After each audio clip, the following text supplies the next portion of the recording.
আসসালামু আলাইকুম। মানুষ সবচেয়ে বেশি ব্যর্থ হয় ভাগ্যকে দোষ দিয়ে কর্মবিমুখ থাকার জন্য।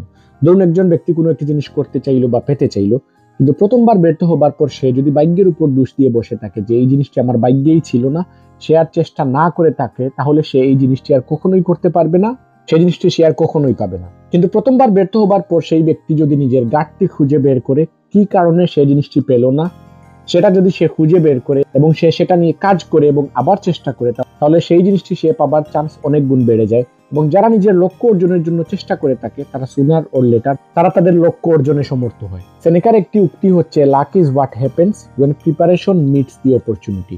অর্থাৎ আমাদের প্রস্তুতি যখন সুযোগের সাথে মিট আপ করে, তখনই ভাগ্যের তৈরি হয়। কোনো কিছু অর্জনের জন্য সুযোগ আসলো আর আমরা যদি প্রস্তুতি না থাকি, তাহলে এই সুযোগটা কখনোই আমরা কাজে লাগাতে পারবো না।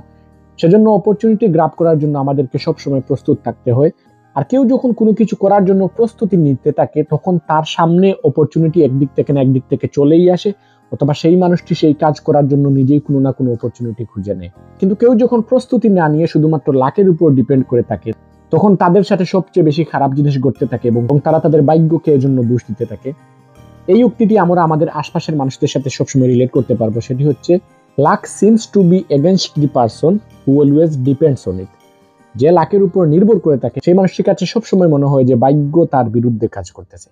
এটা আমরা সবসময় আমাদের আশপাশে দেখে থাকি। অনেক মানুষই সবসময় বলে থাকে যে এটা আমার ভাগ্যে নেই, আমার ভাগ্যই এরকম।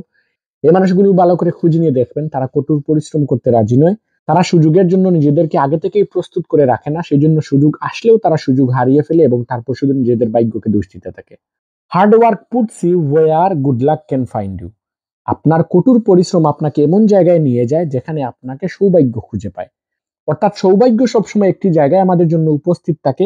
আমাদেরকে শুধুমাত্র হার্ড ওয়ার্ক করে, আমাদেরকে কঠোর পরিশ্রম করে সেই জায়গায় যেতে হয়।